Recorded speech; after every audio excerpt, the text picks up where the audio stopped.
Welcome back to the Postpartum Plan podcast. This podcast is designed to support and empower you through postpartum. Whether you're expecting, in the early postpartum days, or beyond, this space is for you. I'm your host, Madison Fugere, a dedicated postpartum doula and pediatric sleep consultant, striving to help parents feel confident and supported in their parenting journey. Each week, I'm sharing practical tips and expert advice to help you navigate all the postpartum things with confidence. Well, as much confidence as you can. Let's embark on this journey together, making your parenthood as serene and supportive as possible.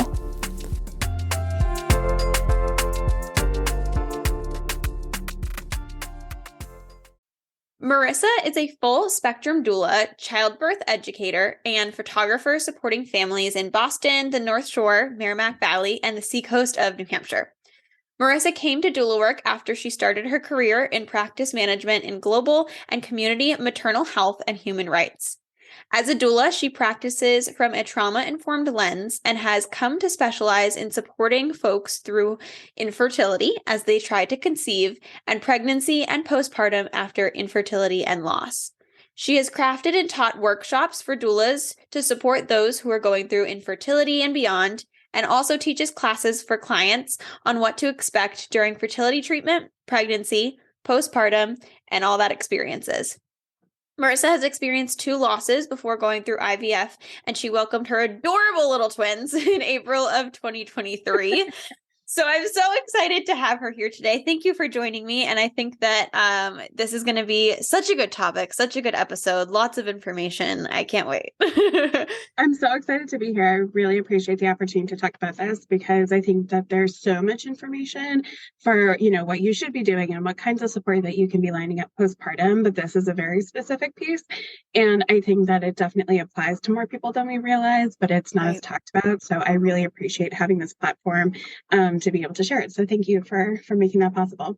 Oh my gosh, of course. It's fun. And having all the different people on, and it's even better because there's so many topics that we could talk about, and I could sit on here and do it myself, but being able to have people come on who specialize in specific things like this topic for you, I know that it really hits home, and you've experienced it yourself. And I know that you are out there not only helping your clients that are going through it, but doulas too, which is so amazing. And I can only imagine how hard but also rewarding that must be. So I give you all the props.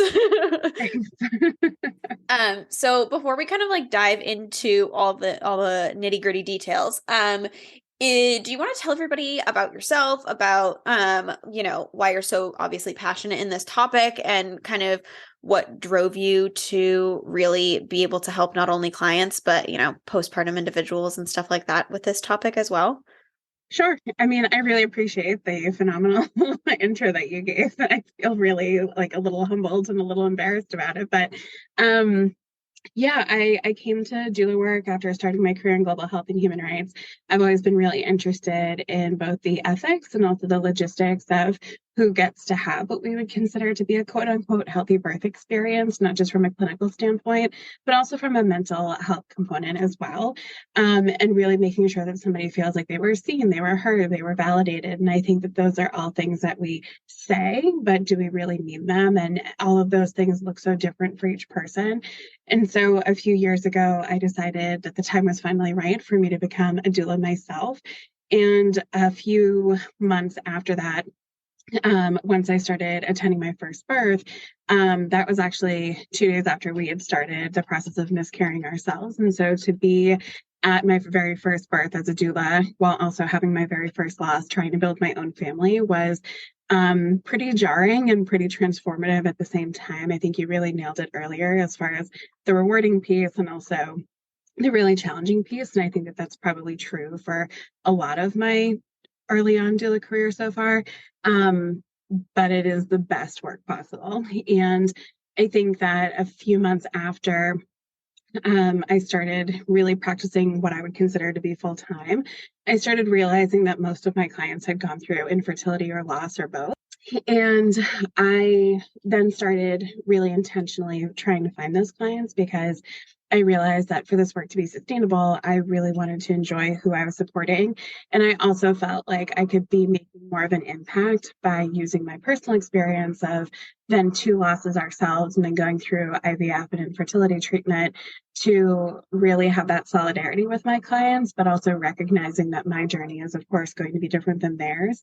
And then putting together those themes and then presenting it to the doula community and saying, here's what I've learned.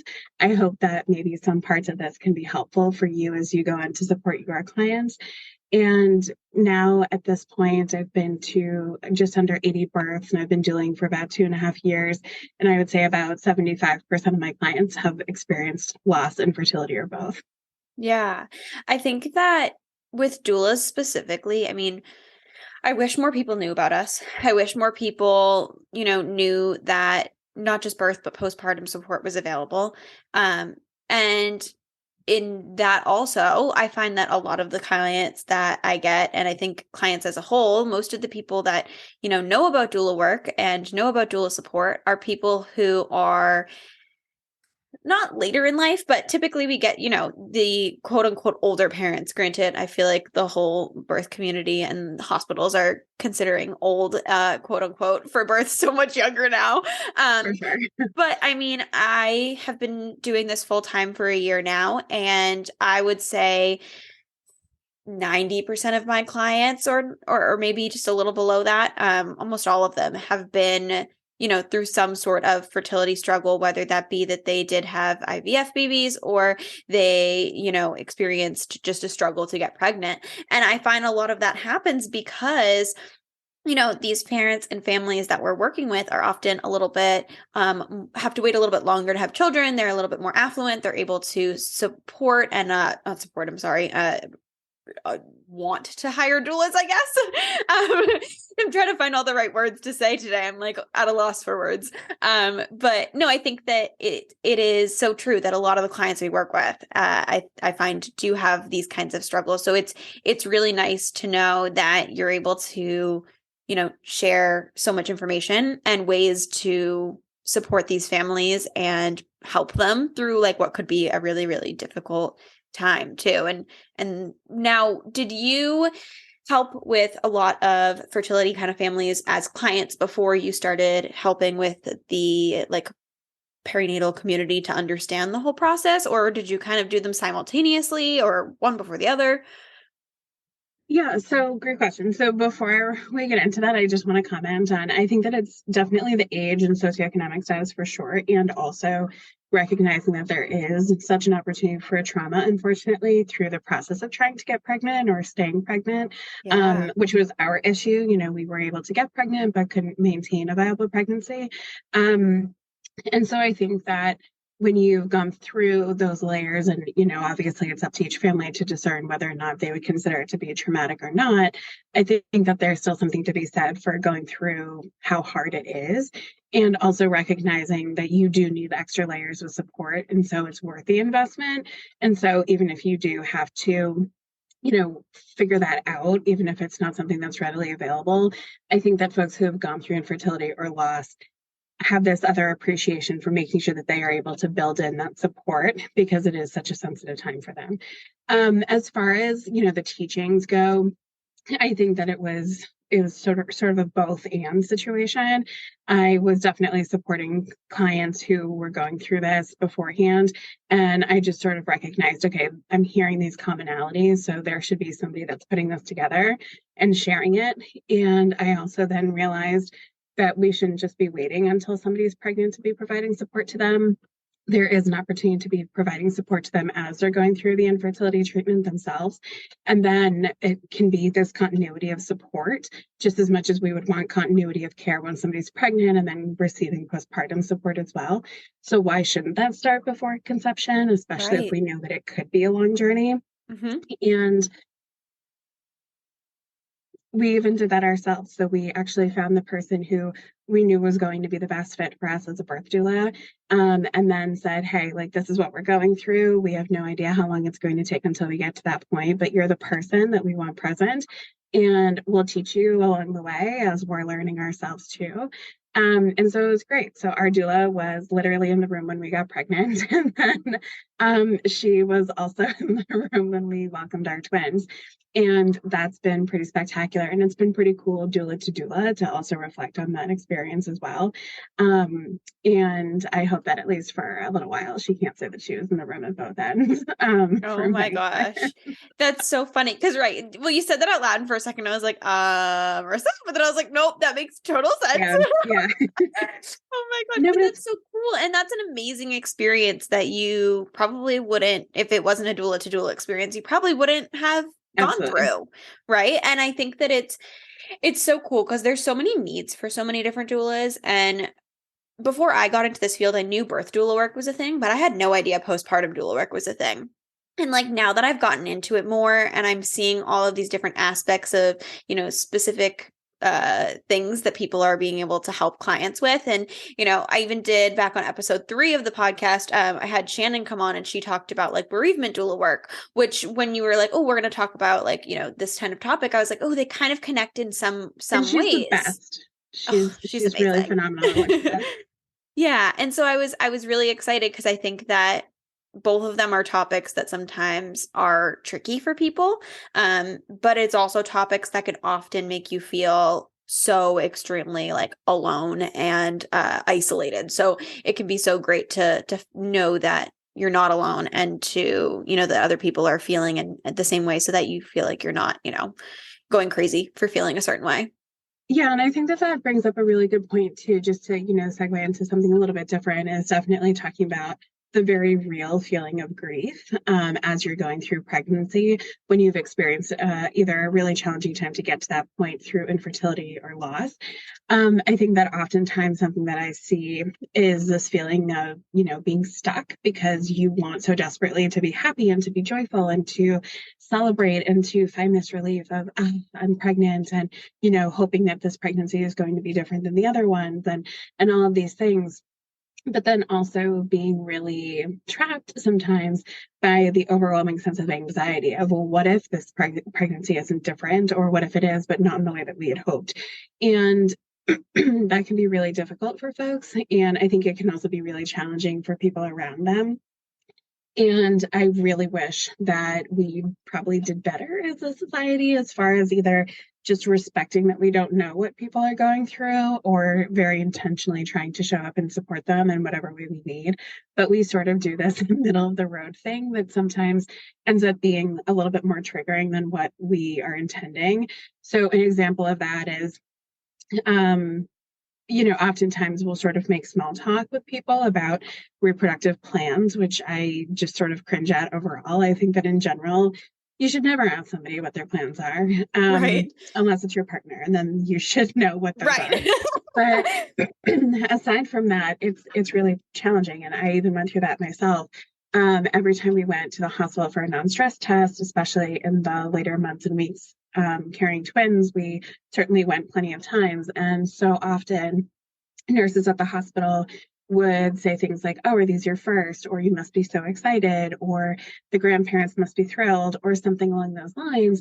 And yes, the grandparents are happy. And yes, we are happy also as, soon to be parents, but we are also terrified, and we are also holding our breaths. And then you find this moment of, do I unpack that? Do I tell somebody my whole story, which quite frankly, they should be looking at in my chart anyways. They certainly have access to that. It's not my responsibility to do that. They should know that. And so they shouldn't be asking me if this is my first pregnancy when they can see the, and it's tough because do you say, no, these are not my first pregnancies, but these are going to be my first living babies? Do you say, yes, it is my first because they are my first kids? And it just becomes really challenging. And then oftentimes nurses or whoever it is that's doing the asking offers their own, oh, I had a friend who went through this, or oh, I went through this too. And then as the patient, then you're feeling like you have to care for them, and that's a real overstep as far as what that dynamic is supposed to be. And same thing, even carrying twins, a lot of people would ask, oh, do twins run in your family? And they don't. We decided to transfer 2 embryos, and that was a lot of really intentional thinking and planning. And that was also triggering for us. And so just recognizing that we are not entitled to know what somebody's reproductive plans are, or what their experiences are up until this point, I think is really important. And even being postpartum now, I just had them 10 weeks ago, and people have asked a million times if we're having more kids. I mean, we're not even out of the first 3 months yet. Oh And gosh. we've been really transparent about all the things that we had to do to get to this point. So imagine if we didn't, people would be asking that even more so, I imagine. Yeah. And so I think that there's oftentimes this really isolating piece of, I want to be happy and do all the things that society says that I should be doing, but also there is that layer of grief that you can't just go through this and enjoy it. You can't just be pregnant.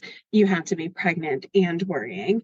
And that's really challenging. So if we could think of ways to be supportive of other people instead, I think that would be a great idea.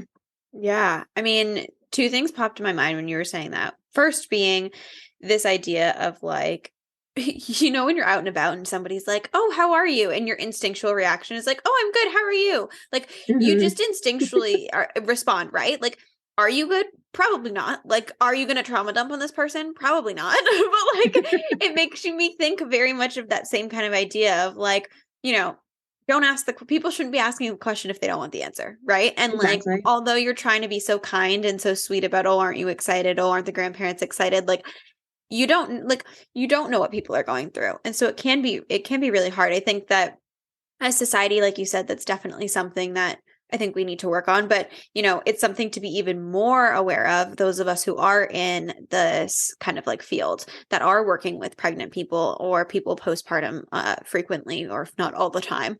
Um, and so I totally, yeah, I totally relate to it. Um, Thanks.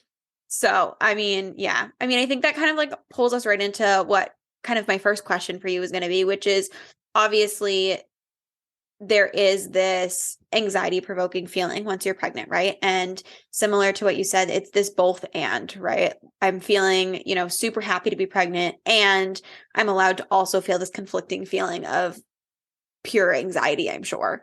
Um, and I think that I've talked about this in a past episode too, with just about pretty much all the topics that you can think about. I mean, both and is like a sentence that I feel like I'm using in my daily life nowadays. Yes. But, do you have tips, tricks? What is kind of the way that you coach people through, dealing with this anxiety once they're pregnant themselves? And how do you help others to support people who are now having a viable pregnancy and going through this, after experiencing like loss and struggle? Yeah, great question. So I think that let's, start with what the expecting person and their partner, assuming that they have one, can do. So there's sort of two ways to break that down. So one is definitely the physical component. So I think any of the comfort measures that we would often talk about as a birth doula are certainly applicable during pregnancy too. So things like aromatherapy, affirmations, playlists, anything grounding. I think that can be really helpful. And then also using different techniques, and visualizing can be one that's really important too. Of, I'm visualizing what it's going to be like to finally meet this baby. And, maybe there's something that you've been looking forward to doing with them for a long time. For me, I know that it was gardening or reading books. And those were things that were really important every time that I went for an ultrasound, or every time I went for additional monitoring during IVF. That was something that really carried me through. And it certainly didn't eliminate the anxiety, but it was helpful as far as recognizing, okay, this is not ideal, but this is what's going to carry me through. And this is the reason why I'm doing this. And it's okay to be dreaming and also frustrated with where we're at. Yes. And I think that's very much true for pregnancy too. And recognizing you don't have to love every moment of being pregnant. I don't think anybody does, no matter how happy you are. And Right. so you can find comfort in some of those things from a mental health standpoint, and also recognize that these are coping tools that are going to be able to carry you through the stressful moments of birth and also stressful moments postpartum. So if you can utilize those tools early on, whether it's affirmations or something sensory, then that's a great way to start. I think another thing is trying to remove the element of surprise. So there's some anniversaries or some things that we know that are going to be triggering for us. And those are almost easier because we see them coming. I think that what's most challenging is when we're taken by surprise. And so I think knowing that you're going to be asked certain questions, and then knowing that you're going to need to figure out in the moment how you want to manage that with others is really important. And so I definitely don't think that you need to feel like you have to share your story with everybody if you're not ready to do that or if you don't want to.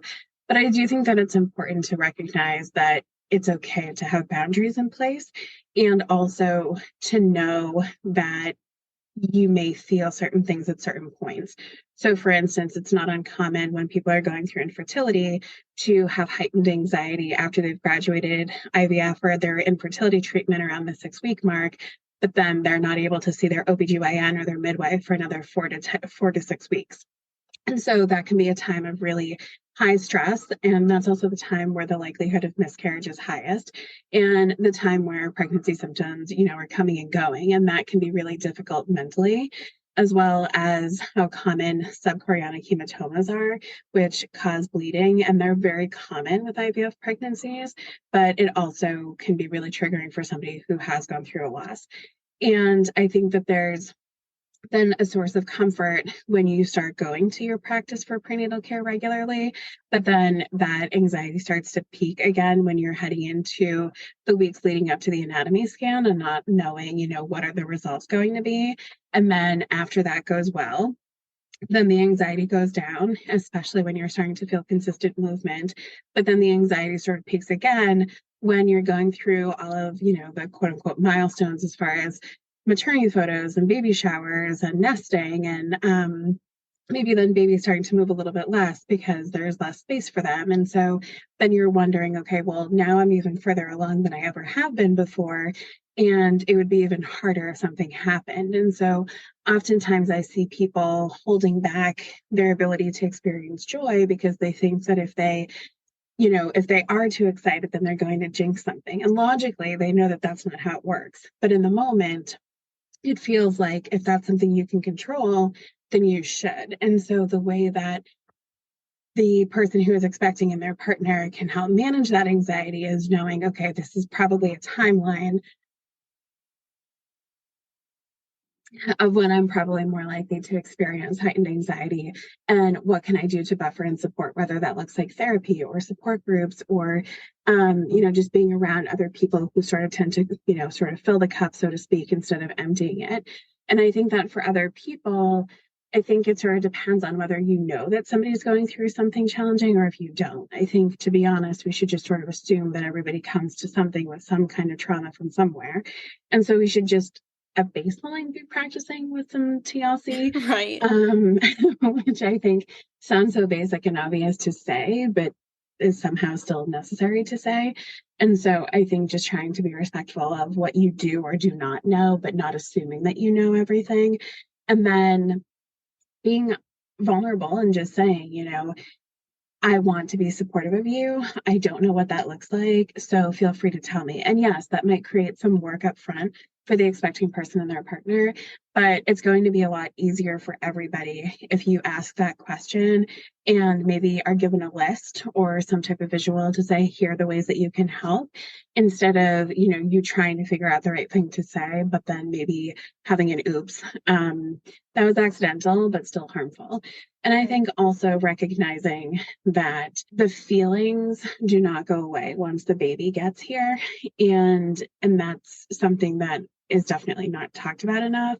And same thing with the expectations of what the postpartum period is supposed to look like. So oftentimes my clients who have gone through this will have very high expectations as far as like, well, didn't I want this baby? And we took all the classes and we did all the things. And we had this managed in this very certain way and we should be great at this.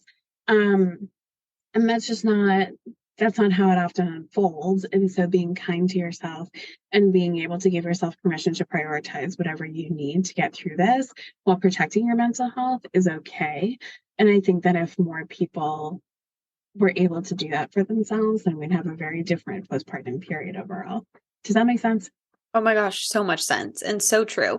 And I think even some of the stuff that you're saying is not only just relatable to, situations like this, but also just to people in general. Like, a lot of the times I find that people are either, oh, I took these classes and so everything's going to be great. Or I already had a kid. And so this one's going to be super easy because I already know what I'm doing. or it's the complete opposite and people are like, I have no idea what I'm doing. Yeah. And then you have to build their confidence for them and with them. Right. And it's tricky because every baby is so different, right? And no matter what experience you have to figure out this new journey with this new little human. And so it is, you have to give yourself grace and with learning your baby and getting to know them and what their needs are, and with learning what your new role is, right? I mean, I joke with clients, and I think I've said it on the podcast before, that a brand new baby is kind of like having like an unhealthy relationship, because all they do is like take, and you don't even get like a true smile out of them for a little while. Like you're not getting anything out of them.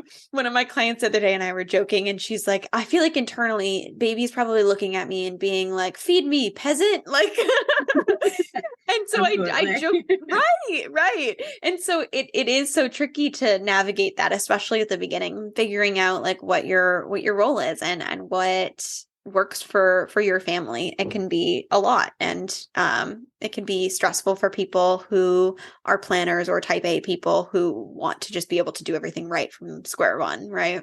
I am also that person. Me too. I think it's also important too, as far as, you know, the expectation piece, is thinking about how what the anxiety is going to look like on the other side, meaning postpartum.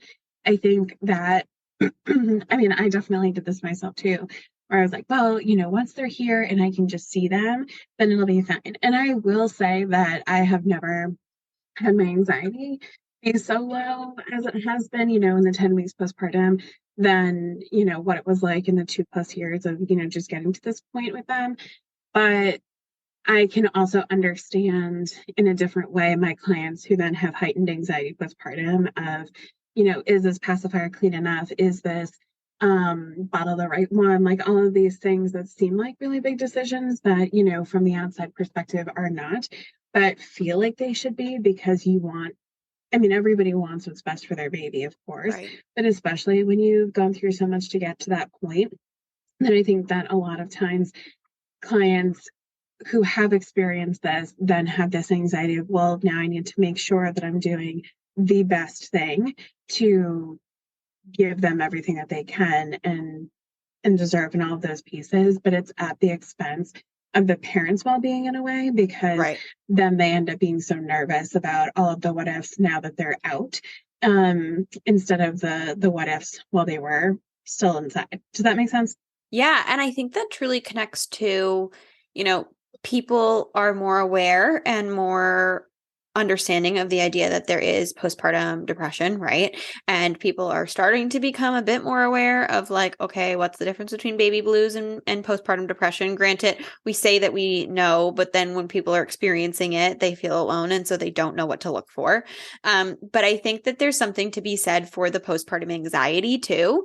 And I think even more so for, like you said, somebody who is in a situation like this where, you know, I've heard clients say, okay, well, when the babies are in me or the baby's inside, like I can protect them. But when they're here, it's great to be able to see them. It's great to be able to, go through these motions and these things that you've been waiting for however long.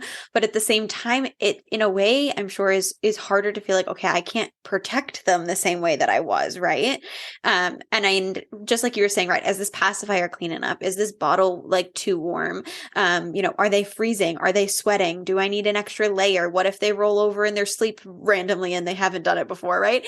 All of these things that are so anxiety provoking, and that, a lot of new parents, and I'm sure parents that have gone through, fertility struggles and loss have, think, oh, this is just what it's supposed to be. This is just, I want what's best for them. But it can also get to a point where it is so debilitating as a parent and as an individual. So, trying to recognize that and being able to find ways to try to ease or recognize those anxiety triggers or those anxiety moments when you're having them, so that you're not living in a constant state of panic, because that's exhausting, and caring for children already takes a lot of energy. So and I think that the energy piece and figuring out like where do you spend it postpartum is sort of an existential question that I don't know that anybody actually has figured out, but I think that it's especially true for certain types of infertility journeys. So, specifically for same-sex couples who then need to go through, second parent adoptions, or the question of, who contributed what as far as genetic makeup, or um, who carried versus who wanted to carry, all of those pieces. But then also for folks who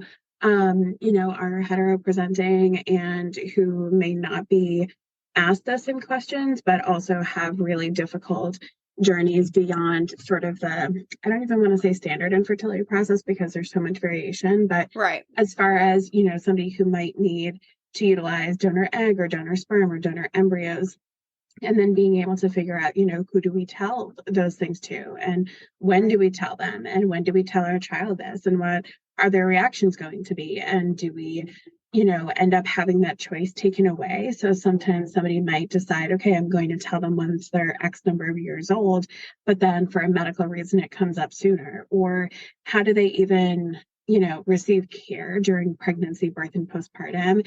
Unfortunately, I've been to births where, students and residents and even attendings were very unnecessarily hyper-focused on the donor egg, donor sperm, or donor embryo component, and lost sight of the birthing person and their partner that were in the room, even though at that point it really didn't have any influence over the situation and how the birth was going to go. And it's just really unfortunate that there's that additional trauma piece on top. And so then you have to manage this energy as far as, who do I tell? What is the cost to me as I'm telling them these things?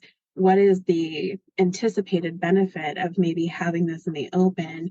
And how do you know that you're doing the right thing? Which I guess is, the underlining question of all things parenthood. But it's something that's less talked about for sure. Right. It's crazy. And it's funny that you bring it up because I was messaging with the amazing Heather Siegel, who's going to be coming to join me at some point. We were supposed to record today. She was over my house yesterday. Oh my gosh. I was supposed to record yesterday we're supposed to record today, and then I had an overnight and I forgot to send her the questions. So we're rescheduling, but she'll be on soon, guys. Look out for the episode. But she and I were trying to debate what topic to go over. And one of them was that second parent adoption and same-sex couple struggle of, figuring out all of that kind of stuff, because it's loaded. It's loaded. Yeah, it really is. And Laurel, Heather's wife, she and I co-teach that training for the doulas, as far as how to provide support to folks who are going through infertility treatment. And they've been, they're amazing friends and amazing doulas. They're just the best. But I'm excited to hear that episode when it comes out. I know. I'm excited. We were trying to figure out what topic, and so many options came up. So many. But I'm excited for that. That's going to be awesome. Now, I feel like we could have this conversation for hours and hours, and there's so much to touch upon. But is there anything else specific that you feel like people should hear or know about, or in order to help themselves feel better if they're going through it, or, be able to support a friend or a family member? Yeah, so I think as far as supporting the friend and family member, the bottom line is just, ask the question of how somebody needs support instead of asking the questions that you're curious about, because those probably aren't going to do anything for the relationship. They're probably just going to satisfy like whatever your curiosity is. And I'd rather have you earn that answer than feeling entitled to it. And also, if you don't ever get it, that is okay. And it's not a reflection of that relationship. It just means that that person's choosing not to share it, and that's okay. And they're the ones that should be making that decision anyway. Right. I think as far as the people who are going through it, I have a support group that I do every month. It's at my office in Topsfield, and it's the fourth Tuesday of the month. We meet from 6:30 to 8, and it's a support group for folks who are going through pregnancy or parenthood after infertility or loss. And I think it's nice, again, recognizing that everybody's experience is going to be different, but just to have that opportunity for community and collaboration as far as, hey, here's some resources that I found really helpful. What about you? And also just that baseline understanding and solidarity of somebody who gets it, instead of having to prep them and give them all this education as far as what you think that they need to know before they're able to provide what you're hoping is some element of support. Mm-hmm. I think that's so huge. And all of that info and Marissa's info will all be in the show notes below to find her website, her social media, information on all the different support groups, which is so amazing. And I just have to show up one of these days. I've got to add it into the You should. schedule when I'm not working a million hours. But that's huge. So I mean, one last question to wrap us up here. If you could give a new parent one piece of advice and one product recommendation, what would you say? Good question. I'm sure that my answer would have changed 10 times over the last 10 weeks, and will probably change 10 more times in the next 10. Um, I think as Especially far with as, twins. I mean, do you have a specific twin product that you're yeah, like live and die by? That's an even better question, I think. yeah. So, so the reason why Heather was at my house yesterday was because I came across one of those Wego twin carriers on Facebook Marketplace. Yeah. And so she scooped it up. And my plan after this is to go and play around with it and put a twin in it. Yes, yes, And yes. then eventually put the second twin in and see how it goes. But so far, the thing that has absolutely been the most important for us, aside from, the standard pack and play, has been the table for two. I don't know if you've seen that before. Um, you I should look don't it up. think I It's pretty have, which cute. is funny because I've worked with, I think, two or three sets of twins since doing this, which is It's essential. crazy. We But got I it like want to, yeah, I feel third like we, hand from Marketplace, and I'm telling you, it was worth every penny. And now, having had it for the last few months with the twins, I definitely would have spent whatever it they could have charged like $1,000, and I would have spent it because it's so important, especially just to be able to kind of keep them prepped up there when we're going to other places. Like, we bring it with us. It's definitely not supposed to be a travel item, but we've created it to be. And then also for when one of us is doing a feeding solo, like if the other person's sleeping or away, or my husband's going back to work in 2 weeks, it's just really important to be able to do that and to have some type of decent posture while feeding them. And right. then as far as the advice, I would say, I mean, we've definitely taken a million photos, but I really love the videos that we've taken, even if it's just something that seems so mundane now, because I realize that the time goes by so quickly. And I feel like we've been doing our best to stay present and to soak it all in, but it still goes by so fast. And they're changing so much. They're growing and they're Yeah. thriving, which is beautiful, but also a little bittersweet because they're not as little as they once were. And, their cries sound different and their facial expressions look different and all of those things. So being able to replay that in a video, I think, has been really nice to see. Oh, I love that one. And I just looked up this table for two twin pillow. It looks amazing. I've It's used not the the pillow. twinsy. Well, the like it's Oh, the not a pillow. table. It's like a stand thing. Yes, yes, Yeah, yeah, yes. yeah. Yeah. It looks almost like a baby bouncer, but like kind of connected to two, like a baby bouncer position, not that it moves, but Yeah. which I love because, like you said, yes, definitely, such a better like positioning for attempting to potentially try to pace feed if you're doing bottles with two babies, because that's almost impossible to do with two babies. Um, all the clients I've had have gotten that twinsy pillow, which is great. It's like a Mm, boppy, but it's like an M shape, yeah. which is great, but it's also definitely a lot more lying down, which can be like tricky for babies to digest and drink properly. So love that. That's going onto my list for all of my twin parents when they reach out. It's also been great. Like, our son has definitely like some more spit up. And so it's nice just to be able to kind of keep him prepped up. And then Yeah. also just going outside now that it's a nice weather and everything. Sometimes we feed them al fresco. And so we are able to bring that outside and feed them. And it's nice to just be able to get out of the house, but also know Oh, that we're still feeding them and going through a million and one feedings, but in a oh way my that feels good gosh. for us as the adults. Yes. No, that's amazing. I love that.